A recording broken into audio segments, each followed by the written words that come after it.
Hey guys, what's going on? Steven back again, and I'm back with another 40k video from Wes Hammer. I just recently started watching 2 or 3 of his videos, and they were really good, so figured I would make a video on some of the topics. Now, there was one topic I was going to do. It was like top 5 most horrifying things, something about most horrifying, but that video was pretty new, so figured I would hold off on making a video on a new video. So instead I went to Popular and went through there, and this topic here caught my eye. The mystery of the Daemon King explained. I've never heard of a Daemon King. What happened to the Daemon King? Is it still alive? Is it dead? Why hasn't a Demon Prince risen to the rank of Daemon King? Be'lakor. So, very interesting. So, let's check out the video and learn all about the mystery of the Daemon King. Here we go. This video is sponsored by Squarespace. If you're at all familiar with the forces of chaos within the Warhammer 40k universe, then you're most likely familiar with a creature known as a Demon Prince. But have you ever heard of a Daemon King? As that's apparently a thing, but admittedly, there's really not a lot of information on them. Ooh. Today we're going to look at one such entity, a demon that was said to be so powerful that he came incredibly close to overthrowing one of the Chaos Gods. But before we get into him, I want to take a few minutes to talk about the demonic hierarchy within the realm which of Chaos God? The 4 Chaos Gods, Nurgle, Lord of Plagues, Khorne, the Blood God, Slaanesh, the Prince of Pleasure, and Tzeentch, the Architect of Fate, stand at the top, each ruling over a portion of the warp that they have carved out for themselves. Now beneath them are their lords and generals, greater demons, hateful entities gifted enormous power by their patron gods, each a sick and twisted reflection of the spiteful entity they are bound to.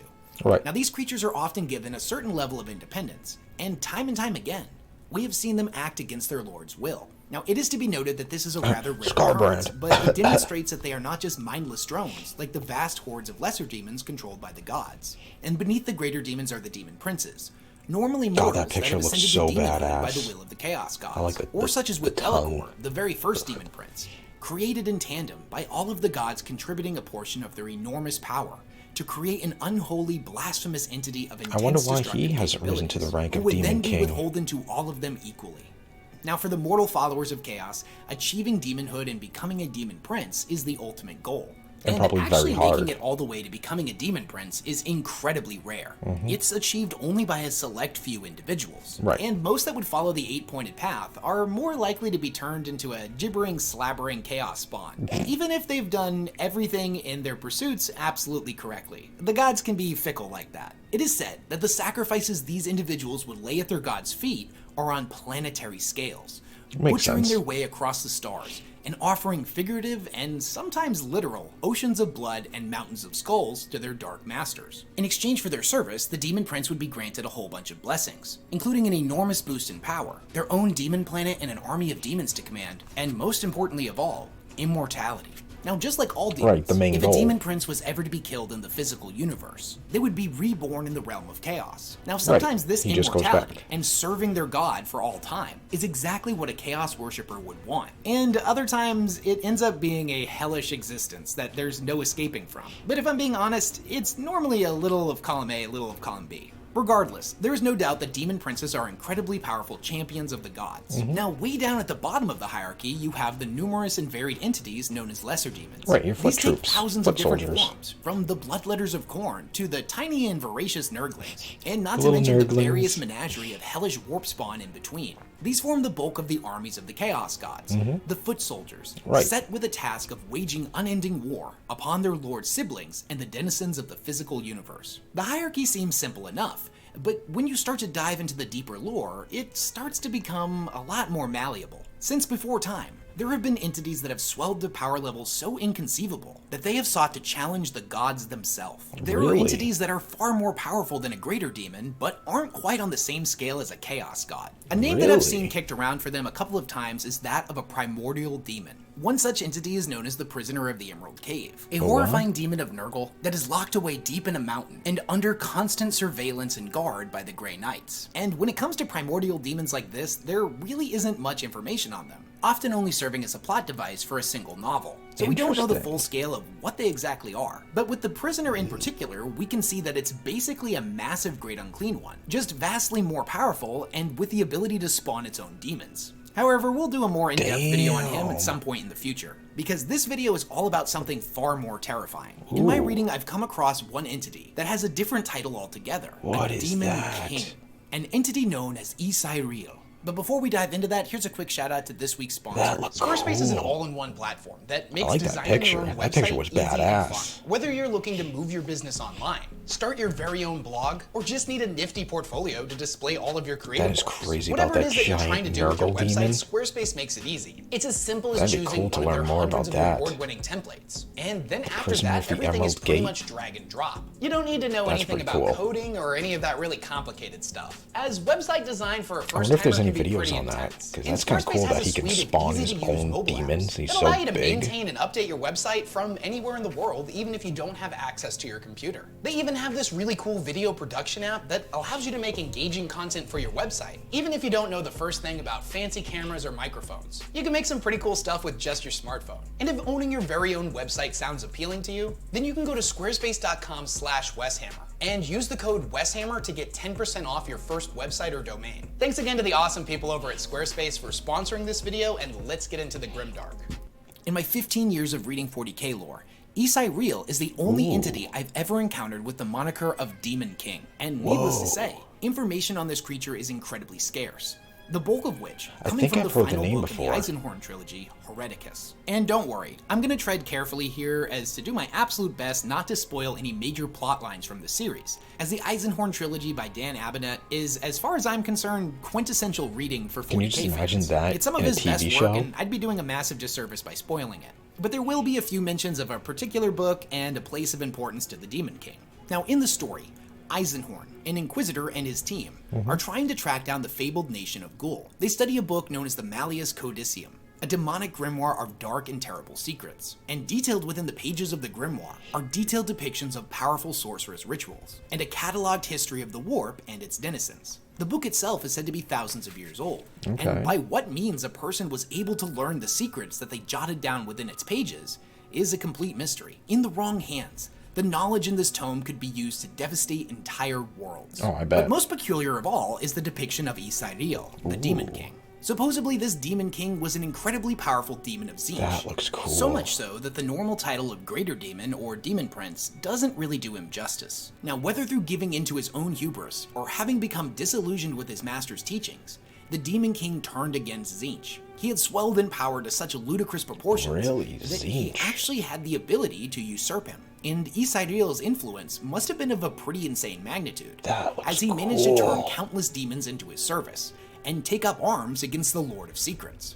Now, when it comes to his followers, whether or not he was able to make his own demons in his own image, had demons of the other 4 Chaos Gods believe in his cause and choose to follow him of their own free will, or he had the ability to dominate demons that were beneath him. They're just described here as his followers, and it's most likely a combination of all 3 things. His army's numbers and strength were enough to, at the very least, match that of a literal Chaos God. Isairiel's ultimate goal was to cast down Tzeentch and take his place as the new god of magic and treachery. It is said that the 2 entities and their armies warred against each other for 1 billion years, neither side gaining ground over the other. When the Daemon King fought, he would take to the battlefield riding atop his chariot, a massive war machine said to be the size of an imperial hive city. A weapon of apocalyptic destructive potential. Isairiel and his army carved a bloody path across the realm of chaos, fighting countless battles against Tzeentch and his forces. Now, timelines get a little bit muddy here, but it's stated that this war took place when there were only 3 Chaos Gods. So this was before Slaanesh existed. Before Slaanesh came. And I know the lore also says that from the gods' perspective, Slaanesh had always existed and never existed at the same time,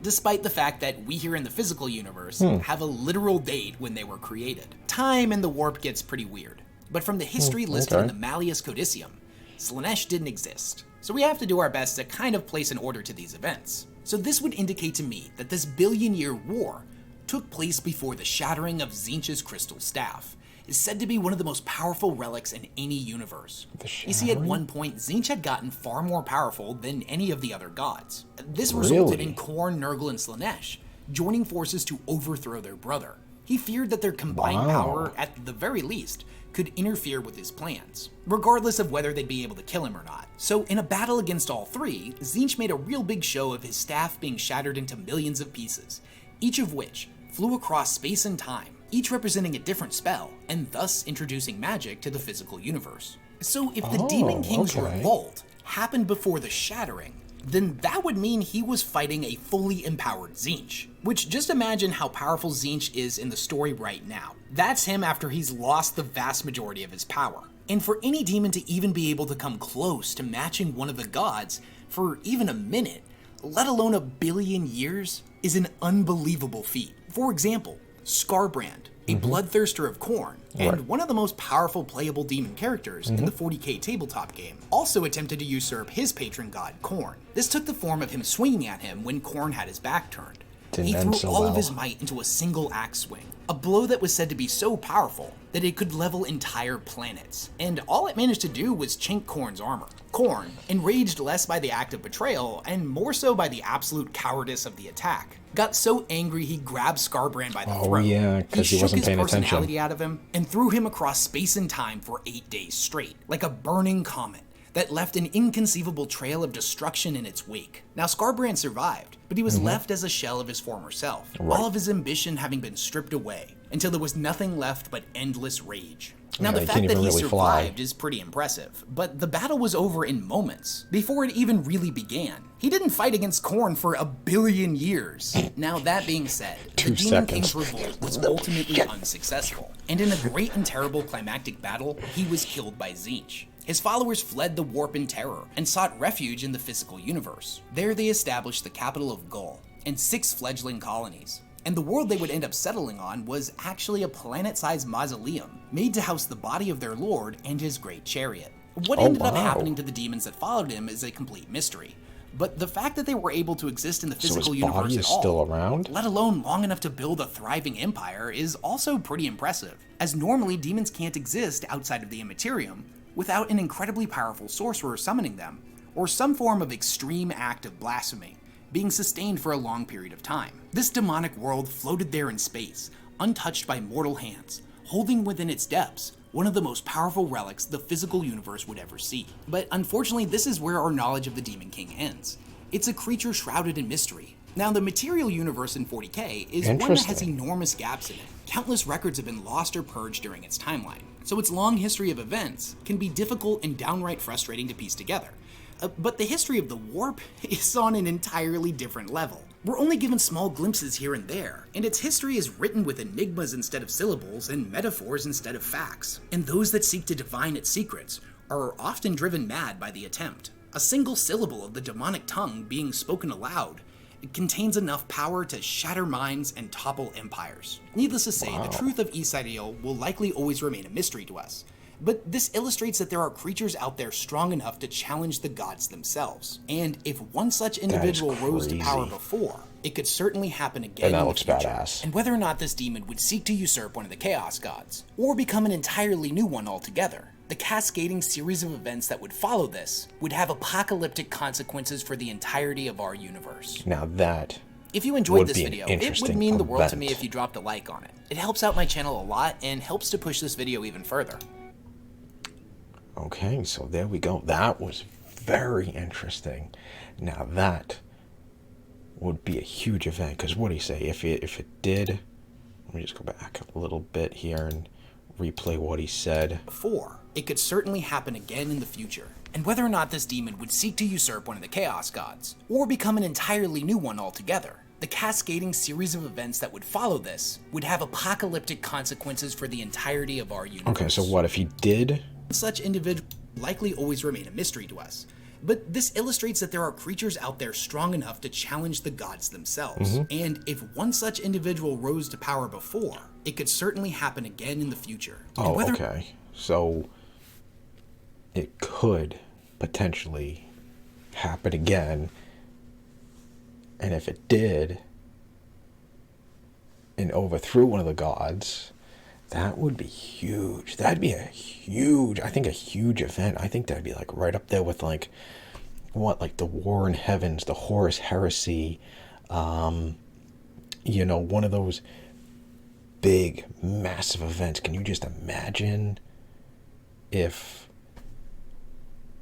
a new Daemon King or something like that and just completely overthrew, we'll say Tzeentch again, or just, you know, Tzeentch, and now Tzeentch is Khan. Just, that's it. This here is a new Chaos God, you know, replacing Tzeentch. That'd be huge. That'd be massive. That'd be a very interesting story. I think the lore would be very interesting. I mean, obviously, I don't think Games Workshop would ever do something like that, you know, because then, you know, you already got all the lore, all the models. You got all the Tzeentch models, you know, and, you know, all the Tzeentch Chaos Space Marines, I'm drawing a blank, Thousand Suns, you know, and stuff like that, you know, already, you know, you'd have to scrap those and make all new models. That'd be a huge undertaking, but that would be such a cool event. Man, can you just imagine? That'd be interesting. Then again, you know, they did bring in Slaanesh. I don't know. You know, it would be very interesting to see if Games Workshop would ever, you know, do something like that in the future, you know, who knows. But yeah, I've heard that name before, Isai Real. I've heard the name, I just knew nothing about it. The name rings a bell. I just didn't know anything about it. But damn, I'm gonna have to like see if there's like other videos that really, I don't know if there's like more lore, kind of go more in depth, because it could just kind of seem like you get the basics of it, although I think he did say there wasn't that much lore on it. I don't know, maybe there is another video that goes into like full details, you know, maybe, I don't know. But yeah, apparently in the Eisenhorn books, that'd be awesome if we got, if we ever get that Eisenhorn show. That'd be cool. Just imagine getting, you know, seeing that book and oh man, I really kind of want that Eisenhorn show. Can you just imagine when we get to like, you know, the season with what, the grimoire and seeing all this chaos, you know, all this chaos stuff. That'd be really cool. And just imagine turning the page to Isai Real. I mean, maybe Games Workshop would like, I don't know. I don't know. That'd be very interesting. That'd be very cool. I wonder what he'd look like, because I mean, all these pictures here look badass. If he looked like any of these, that would be absolutely awesome.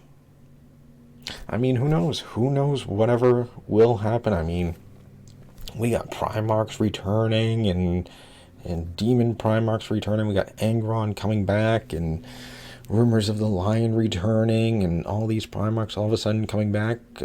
Back when I was playing, you know, and reading, you know, some of the lore, probably thought, you know, we'll probably maybe never see any of the Primarchs maybe ever again, you know. This one's lost, this one's dead, this one's somewhere out there, you know. And now all of a sudden, like, some of them are coming back and returning, so who knows. I was watching, I don't want this video to go on too long, God.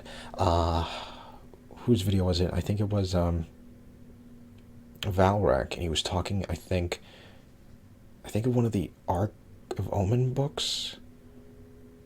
I can't remember which video it was, but he was talking about the Lost Legions, like, you know, the second chapter and the 11th chapter, and they were like mentioned. Who knows where they'll go. I think that'd be kind of interesting if, I don't know, we learn more about the 2 lost chapters and stuff like that.